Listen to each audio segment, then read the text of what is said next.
पाल सिंह जी जोरदार ताली बजा करके उनका अभिनंदन करें। बहुत लंबा सफर करके बॉम्बे से जबलपुर, जबलपुर से डिंडोरी भागते दौड़ते हमारे बीच आए आपके दर्शन करने के लिए, यशस्वी प्रधानमंत्री के पक्ष में आपसे वोटों की अपील करने के लिए। मंच पर ही विराजमान अभी अभी जिनने अपना भाषण समाप्त किया, भारत सरकार के मंत्री माननीय फग्गन सिंह कुलस्ते जी, जोरदार अभिनंदन फग्गन सिंह जी का भी करें। और अगर इन डिंडोरी दुर्गावती अवंतीबाई दोनों का कार्य क्षेत्र मंडला डिंडोरी दोनों के लिए, सभी के लिए अभिनंदन करें। कहने के लिए हम सब समझ सकते हैं कि यह क्षेत्र थोड़ा पिछड़ा हुआ है, लेकिन मुझे इस बात का गर्व है, पूरे देश को जिन पे गर्व है, ये वीरों की धरती, वीरांगनाओं की धरती, और धरती ने क्या रिकॉर्ड बनाया है हम सब जानते। परमात्मा उन मुगलों में भी सबसे बड़ा राजा लंबे समय तक, अतीत में लोग महान भी कहते हैं, लेकिन अकबर के भी दांत खट्टे करने का काम किसी ने किया है तो वीरांगना रानी दुर्गावती ने किया है। हमें इस बात का गर्व है, हमारी गोंडवाना की रानी, जिनकी अपनी छाती के बख्तर बनने बड़े से बड़े भाले की धार बोठनी कर दी, उसके हाथ की तलवारों की मार लगा अकबर को कि मैं किससे टकरा गया, लोहे के चने चबवा दिए। ऐसी वीरांगना की धरती को प्रणाम करते हुए मुझे अत्यंत आनंद आ रहा है। एक बार नहीं, दो बार नहीं, तीन बार नहीं, 32 युद्ध जीती जिसने, कभी हारना नहीं सीखा। और जीवन में जन्म तो एक बार मिलता है, मृत्यु निश्चित है, लेकिन मृत्यु भी अपने जन्म को सार्थक अगर कोई कर दे तो रानी हमारी दुर्गावती ने सिद्ध किया है कि आजादी क्या होती है, जन्म क्या होता है और मृत्यु का वर्ण किसको कहते हैं, यह वीरांगना ने करके बताया है। हमें इस बात की आनंद है, रानी अवंतीबाई जिनका कभी सूर्य अस्त नहीं होता ऐसे अंग्रेजों के खिलाफ, वो भी बहादुरी से लड़ी और लड़ते लड़ते पराक्रम किया और अपने जीवन में इस बात को सिद्ध किया कि यहाँ की बहनें, यहाँ की अपनी वीरांगनाएं दुनिया की किसी भी चुनौती से लड़ने में सक्षम है। मुझे इस बात की प्रसन्नता, मैंने विस्तार से बात इसलिए कही है कि दुर्भाग्य से अंग्रेज और अंग्रेज के बाद कांग्रेस, जिन जिन ने हमारे लिए इतिहास में बड़ा रोल अदा किया, ये हमारे महाभारत काल के बहुत बड़े एक पात्र हुए द्रोणाचार्य, उस काल के पात्र की भूमिका अदा करने वाले सुरेंद्र पाल सिंह जी यहाँ बैठे हैं। मुझे इस बात की प्रसन्नता है कि महाभारत है, रामायण है, आज रामनवमी, पहले आपको रामनवमी की बधाई भी देता हूं। बोला जय जय श्री राम, जय जय श्री राम।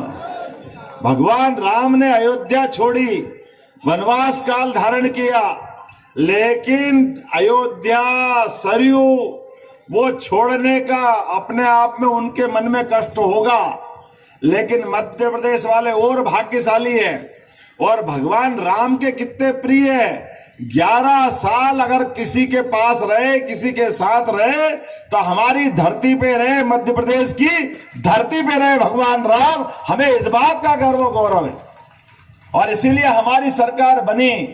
तो सरकार बनने में भगवान तो 17 लाख साल पहले उनने शरीर छोड़ दिया, लेकिन 17 लाख साल बाद भी हो सकता है उस काल के युग में भी मां नर्मदा ने उनको आशीर्वाद दिया हो, और आज भी हमको आशीर्वाद दे रही है।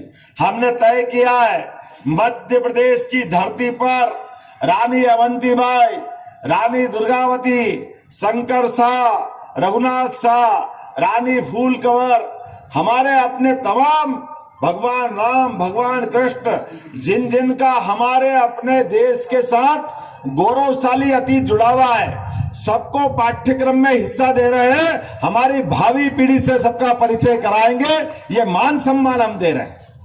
हमने कहा कि हमारे अपने देश से अगर ये गौरवशाली इतिहास काट दोगे तो बचेगा क्या, इसलिए मेडिकल कॉलेज भी अगर हम दे रहे हैं तो अपने क्षेत्र के अंदर विकास के लिए आयुर्वेदिक कॉलेज भी दे रहे हैं। हमने अपने मेडिकल कॉलेज का नाम किनके नाम पर है? फग्गन सिंह जी, विदेश शाह, भतीजे उनके पिताजी, दलपत शाह जी के पिताजी, और रानी दुर्गावती के ससुर जी, और अपने यहाँ डिंडोरी के अंदर भी आयुर्वेदिक कॉलेज देने की घोषणा हमने की है। डिंडोरी में धूमधाम से अपना आयुर्वेदिक जय श्री राम। और जब मैं शिक्षा मंत्री था तो इनने कहा कि लॉ कॉलेज देना चाहिए, लॉ कॉलेज देना चाहिए। लॉ कॉलेज नहीं है। हमने कहा हमारे बच्चे पढ़ने की इच्छा रखते हैं तो लॉ क्यों नहीं पढ़ना चाहिए। मैं तो विक्रमादित्य की नगरी से आता हूं और पूरा देश विक्रमादित्य को अलग ढंग से देखता है। कितने अलग अलग प्रकार की उपमाएं उनकी, लेकिन ऐसे लॉ के विद्यार्थियों के लिए भी लॉ कॉलेज की घोषणा की और उसको हमने इसी सत्र से प्रारंभ कर दिया डिंडोरी के अंदर के यहाँ लॉ कॉलेज होना चाहिए। हमारे लिए एक नहीं दो नहीं, लगातार जो जो आपने मांगा सब कुछ दिया है। आज थोड़े समय की कमी, क्योंकि 5 बजे पहले मुझे जबलपुर भी पहुंचना है और यहां से वहां तक उड़ने का टाइम भी कैलकुलेटेड है और अभी लगभग 1 घंटा तो आने जाने में लगेगा, लेकिन यहाँ के बाद जबलपुर का कार्यक्रम भी करना है।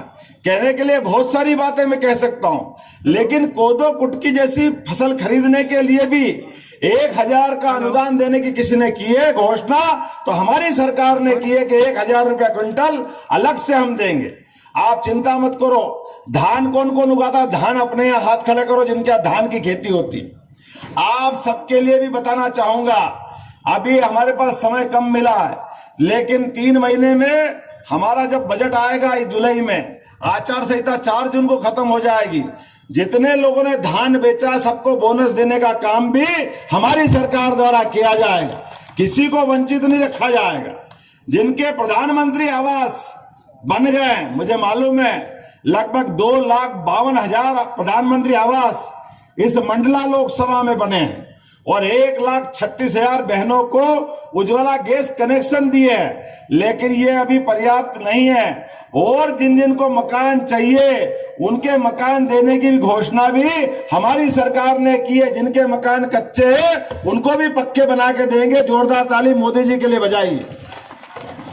3 करोड़ मकान नए बनाने का संकल्प हमने लिया है। सरकार, हमने राजा राम को ऐसे ही जय जयकार नहीं की है। उनके राज्य में कोई भूखे नहीं मरता था, कोई पे कर्जा नहीं था। उनकी व्यवस्थाएं सरकार के माध्यम से होती थी। मुझे इस बात की प्रसन्नता है, भगवान राम के आशीर्वाद से नरेंद्र मोदी जी की सरकार चल रही है। जोरदार तालियां बजा दो फूल वाले की सरकार के लिए, जिनका अपना स्वयं का मकान नहीं है, लेकिन वो हर गरीब आदमी का मकान पक्का बने, ये उनका सपना है। जिनके अपने जीवन में कोई नहीं है, लेकिन वो आपके घर में चूल्हा जलना चाहिए, ये सपना देखते हैं। आपके अपने घर के अंदर नल से जल मिले, चिंता मत करना। हर एक गांव के अंदर, डिंडोरी जिले के अंदर 2 साल के अंदर आप सबको नर्मदा का जल से पानी मिलेगा। माताएं बहनें सहित खेत में पानी और घर में जल, दोनों जगह जल देने की व्यवस्था सरकार ने की है। बताने के लिए तो बहुत कुछ बता सकता हूं। हमारी सरकार ने, माननीय सुरेंद्र जी भाई साहब, आपको बताना चाहूंगा, हमने निर्णय किया है कि बदलते दौर में हमारे यहाँ मंडला में भी मेडिकल कॉलेज बन रहा है, यहाँ आयुर्वेदिक कॉलेज बना रहे हैं, लेकिन दूरी ज्यादा है। और दूरी ज्यादा होने से कई बार हमारे यहाँ एम्बुलेंस से कोई घायल को, बीमार को हॉस्पिटल तो पहुंचा देते हैं, लेकिन हॉस्पिटल में पहुंचाने के बाद कभी लगता है कि इसकी जिंदगी बचाने के लिए इसको जबलपुर पहुंचाना पड़ेगा, इंदौर पहुंचाना पड़ेगा, दिल्ली बंबई पहुंचाना पड़ेगा। तो अभी ये व्यवस्था थी कि हम कुछ करते नहीं थे, हम उनको हाल पे छोड़ देते थे। अब वो अपनी इच्छा मरीज को जहां ले जाए, एम्बुलेंस से जाते तो कितनी दूर जाएगी एम्बुलेंस, 25 किलोमीटर, इससे ज्यादा एम्बुलेंस नहीं ले जाती थी। हमने निर्णय किया है, ये सरकार संवेदनशील सरकार है। कांग्रेस के लोग हेलीकॉप्टर अपने घर में उतारते हैं और अपने घर से उड़ाते हैं। छिंदवाड़े के प्रत्याशी के घर में 2-2 हेलीकॉप्टर है। 1977 से वो लोकसभा में है। एक भी आदिवासी, एक भी नगरवासी, किसी को अपने हेलीकॉप्टर में बीमार ने जगह नहीं दी। हमारी सरकार ने निर्णय किया, किसी की जान जाने नहीं देंगे, कोई बीमार को मरने नहीं देंगे, उसके जीवन में कष्ट आ जाए। सभी आतंकवादी कहां गए पता ही नहीं चला, सब भागते फिर रहे यहां से वहां तक। पूरा देश सुरक्षित, पूरे देश की सीमाएं शांत है, एक भी आतंकवादी घटना नहीं हो रही। इसका कारण क्या है? इसका कारण है 56 इंच के सीने वाला देश का मुखिया। जोरदार ताली बजाओ हमारे देश के यशस्वी प्रधानमंत्री के लिए, जो देश के अंदर भूल से भी कोई घटना हो जाए और देश के अंदर हो जाए और मोदी जी को मालूम पड़ जाए। 2-4 दिन की देर लगी पिछली बार, केवल 2014 से 19 पहले चुनाव में आपने एक बार वोट दिया और पाकिस्तान के यहां से लगभग 60 साल से आते थे आतंकवादी अपने देश के अंदर। कभी बंबई, कभी दिल्ली, पता नहीं कहां का बम फोड़ते थे, मर्जिया जो करते थे, हमारे सैनिकों के सर काट जाते थे। लेकिन बालाकोट में भूल से वो भूल गए कि अब दिल्ली में सरकार बदल गई है, अब कोई कांग्रेस ही नहीं है, नरेंद्र मोदी की सरकार है। गलती कर दी पाकिस्तान ने, जैसे ही बालाकोट में सोए सैनिकों की हत्या की, नरेंद्र मोदी जी ने टीवी के सामने आकर कहा था, बहुत बड़ी गलती कर दी है पाकिस्तान ने, इसको कीमत चुकाना पड़ेगी। और हमने सबने देखा पाकिस्तान में घर में घुस के मारने का उदाहरण कोई ने बनाया तो भारत के प्रधानमंत्री ने बनाया। ये हमारे लिए सबकी बात, ये गर्व की बात और बड़े दुर्भाग्य के साथ कहना पड़ रहा है, कांग्रेस के बड़े बड़े नेता, हमारी सेना अपनी जान हथेली पे लगा करके पाकिस्तान में घुस के आतंकवादी को मारती। और ये बेशरम कह रहे थे कहां मारा, लाश कहां है, हमने तो देखा ही नहीं, ये झूठ बोल रहा है।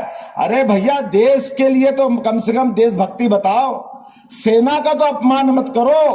केवल वोट के कारण इतने नीचे गिर जाओगे, इतने नीचे तो कोई नहीं गिर सकता है, लेकिन इनको गिरने के लिए बेशर्मों की शर्म भी कम पड़ जाए, इनके लिए ऐसी बेशर्मी है।